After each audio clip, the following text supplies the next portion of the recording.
संगमनेर शहरामधील वाहतुकीस अडथळा ठरणारे अतिक्रमणे संगमनेर नगर परिषद, सार्वजनिक बांधकाम विभाग आणि शहर पोलीस प्रशासनाने बुधवार आणि गुरुवार चावडी चौक, छत्रपती शिवाजी महाराज पुतळा, नाशिक रोड या भागामध्ये 2 दिवस संयुक्त कारवाई करत अतिक्रमण हटाव मोहीम राबवत 14 शेड, 11 पक्की आणि 26 कच्ची अतिक्रमणे हटवली आहेत.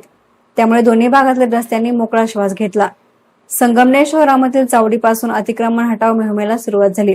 अशोक चौक, मोमीनपुरा, छत्रपती शिवाजी महाराज स्मारक या मार्गावरील अनधिकृत हातगाड्या, टपऱ्या, फेरीवाले, फळे भाजी विक्रेत्यांवरील अतिक्रमणे हटवण्यात आली. या कारवाईनंतर अशोक चौकामधील तसेच पुणे, नाशिक आणि कोल्हारघोटी मार्गावरील अनधिकृत रिक्षा व दुचाकींची गर्दी कमी झाल्याचं पाहावयास मिळालं. अनेक दुकानांसमोरील शेड आणि फलकही हटवण्यात आले आहेत. पहिल्या दिवसाच्या कारवाईनंतर गुरुवारीही बसस्थानक ते 132 केव्ही उपकेंद्रादरम्यान नाशिक मार्गावरील अतिक्रमणांवरती नगर परिषदेचा बुलडोझर फिरवण्यात आला. ओटे, पायऱ्या, दुकानांसमोर ठेवलेला माल, बोर्ड आणि पत्र्यांची शेड, रस्त्यावरील फुटपाथ व्यापून उभारण्यात आलेली लोखंडी स्टॉल्स, फ्लेक्स बोर्ड, लोखंडी पलंग, इतर पक्की आणि कच्ची अतिक्रमणे काढण्यात आली. रस्त्यामध्ये अनधिकृतपणे उभ्या केलेल्या 3 हातगाड्या देखील जेसीबीने पाडण्यात आल्या. या 2 मिनिटांच्या मोहिमेत 14 दुकानांची पत्र्यांची शेड जमीनदोस्त करण्यात आली.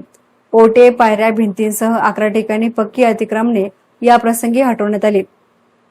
पत्रे, लोखंडी पलंग, टपऱ्या, फ्लेक्स बोर्ड, लोखंडी फ्रेम, हातगाड्या अशा 26 कच्च्या अतिक्रमणावर कारवाई करण्यात आली.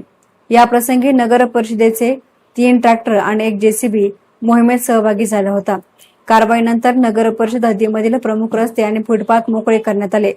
या मोहिमेदरम्यान मुख्याधिकारी दयानंद गोरे, स्थापत्य अभियंता महेश गोरडे, पंकज मुंगसे, वैष्णवी गडाख, ज्योती आव्हाड, जयराम मंडलिक, राजेंद्र मस्के यांच्यासह नगर परिषद कर्मचारी हजर होते. तर या प्रसंगी पोलीस निरीक्षक समीर बारावकर व त्यांच्या पथकाने चोख बंदोबस्त ठेवला होता. एस9 मीडियासाठी प्रतिनिधी गोरक्ष नेहे, संगमनेर.